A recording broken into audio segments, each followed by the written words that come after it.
kosminė pergalė Arnai 117-113 prieš Jonavą. Nežinau, kokios tavo mintis po tokios įtemptos, greitos ir dinamiškos kovos. Baisu, negalim žaisti.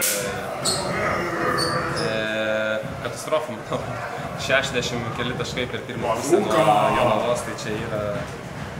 Žinau, kad mes nesam statistiškai gal geriausia gynybinė komanda, bet taip atrodyti tikrai negalim. Manau, gėda prieš save, prieš fanus, kur tikrai renkasi daug ir prieš patį klubą. Kokios pagrindinės mintis, kaip taisyti, kad būtų geresnė situacija? Nežinau. Manau, kad gynyba kažkiek priklauso ir nuo mūsų puolimo. Labai greit bėgam, metam, dažnai visi būna neapgalvotus metimus, tas įtakoja mūsų prastą ir gynybą momentais. Ir taip tokių rungtynių bus. Džiugu, kad šiemet tokias rungtynės ištraukiam, geriau laimėti, negu pralaimėti.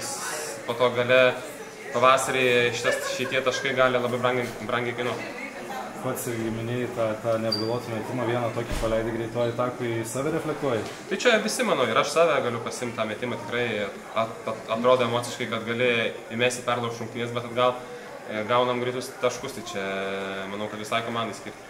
Bet šiaip buvo gerų tų ir epizodų, truktelėjai komandą, kai buvo sunku, fanai turbūt irgi prie to prisidėjo. Ne, tai faktas, šiemet matom pilną areną, džiugu, kad gausiai renkasi, vis laik norėtųsi, kad dar būtų gausiau ir tikimės, kad Eurocup rungtynėse, kada čia bus gal tas pirmas soldautas.